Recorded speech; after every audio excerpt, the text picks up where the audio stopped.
Good afternoon, ladies and gentlemen. November the 9th, 2024. I am doing a brake job on a Fiat here. It served me pretty faithfully, but 60,000 miles, right at 59,000 actually.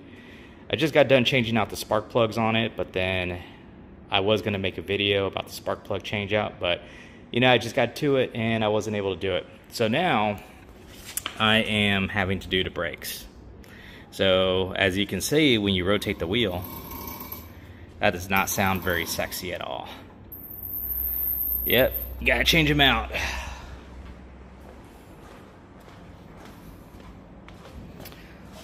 So here we go. Yeah, those are loud too. Time to go. Here we have the wheel off, and here's the brake condition. And you can see that these things are looking pretty nasty and ready to go. The caliper, for whichever reason, has a lot of rust on it. For some reason, I've been having rusting issues, flash rusting issues in the shop. And I don't know if it's the Texas air or what, but it seems like any metal that's uncoated is really going through it right now. As you can see, my shock absorber that I installed about 2 years ago is still in great shape. And the metal behind it is not rusted.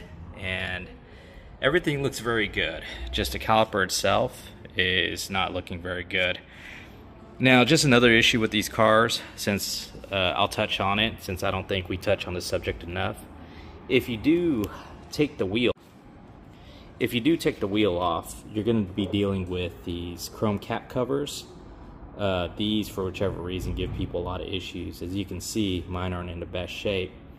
Now, the size that you want is actually an 11/16, and if you see, they actually fit perfectly on the wheel cap cover. Now, the issue is that a lot of people won't have their standard game down on their socket sizes.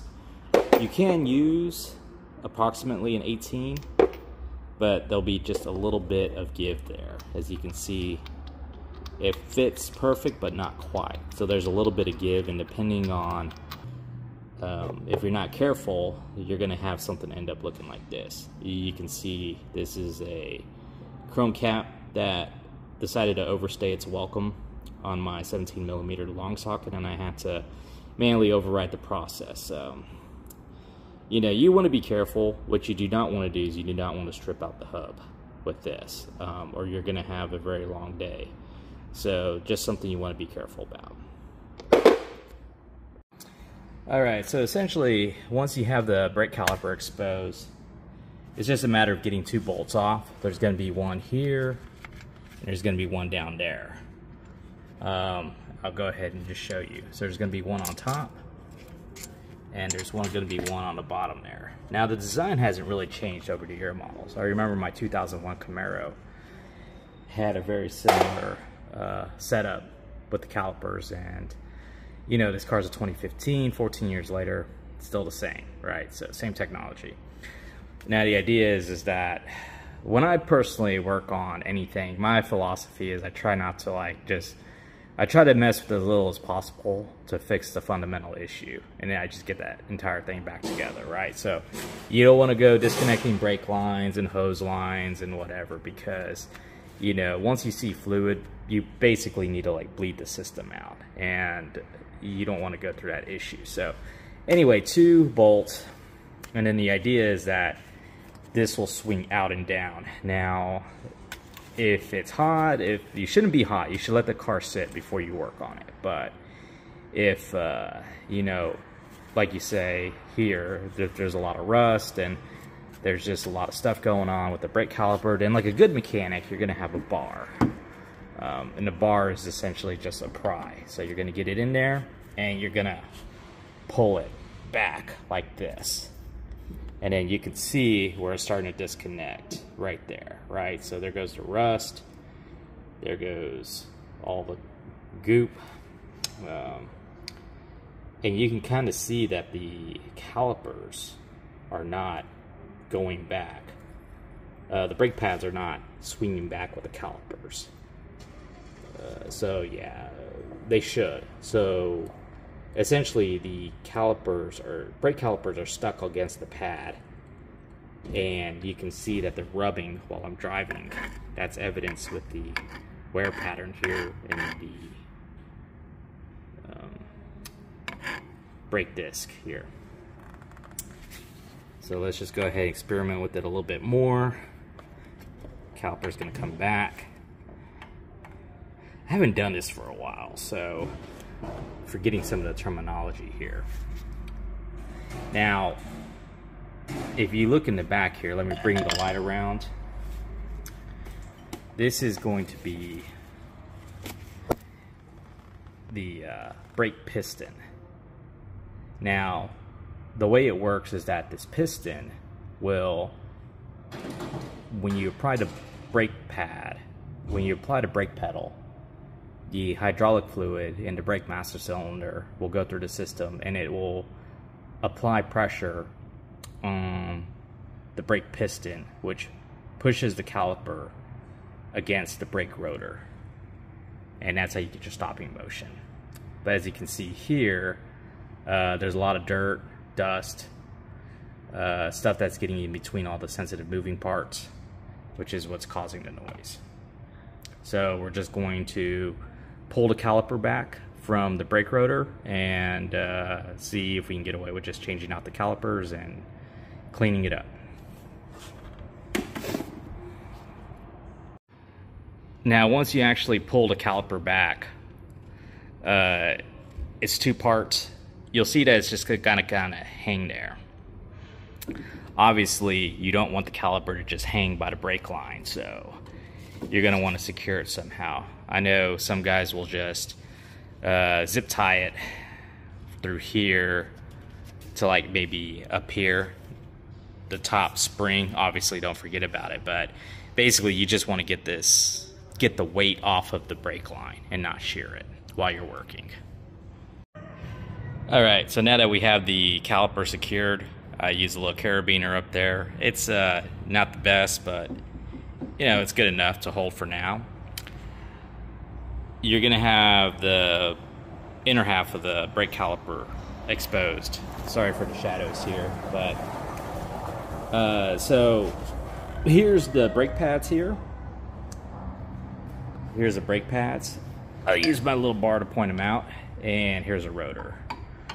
Now the pads should just pop out.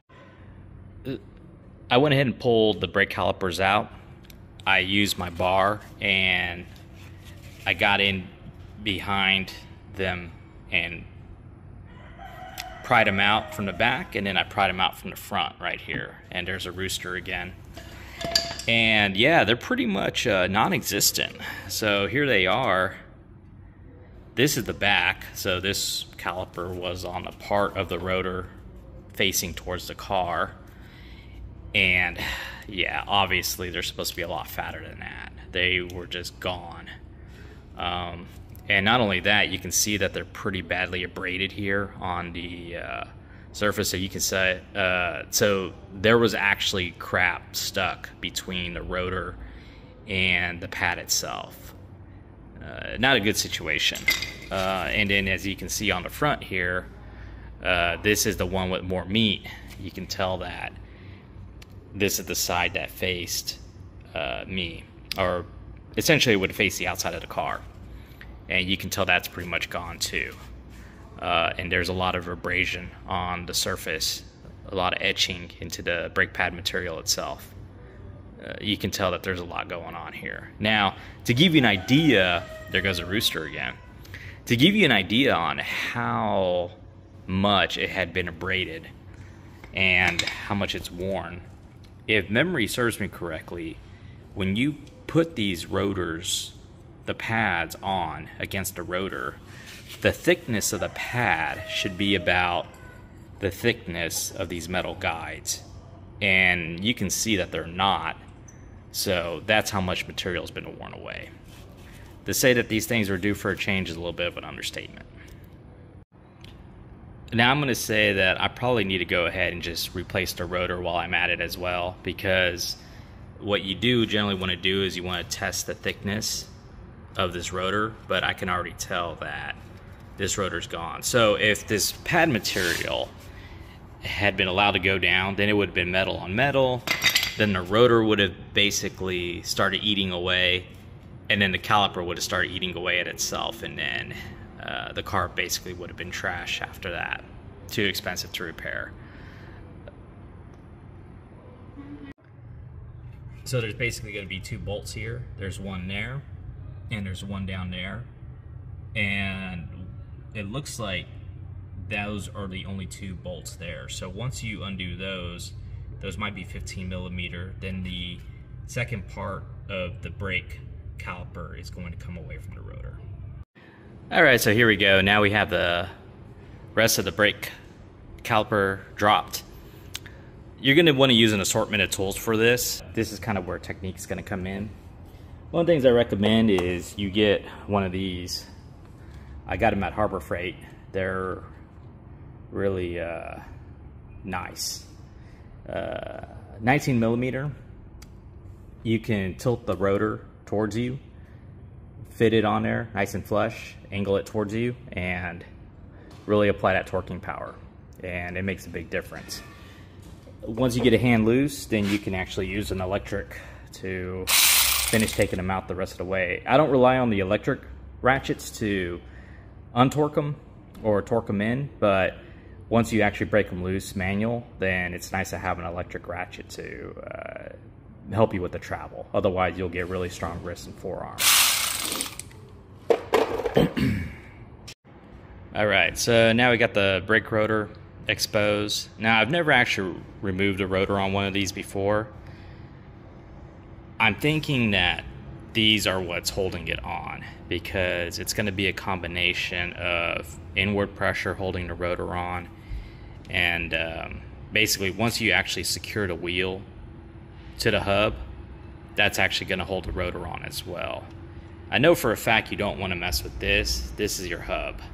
If you start jacking around with this, you're going to have a very, very bad day. In fact, I don't think you can even get to it because you're going to need a hub socket. So nobody's going to have one of these lying around unless you're going at it with intent.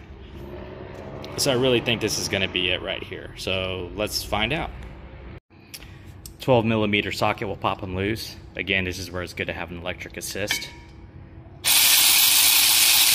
So there's one.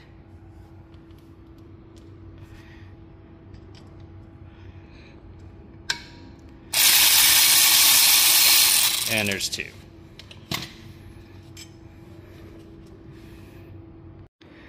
So I got a little lucky, the rotor just flew off on me. Didn't need to beat it or motivate it to come off the wheel. Now you can see that it's pretty skinny, and you can kind of see where it's been gouging on the inside. So that's what was making the noise. That's a squealer right there. So this rotor is going to have to get replaced as well. There's a hub, looks good, and that's it. Just get new parts and slap it back on, torque it down, and we should be good to go.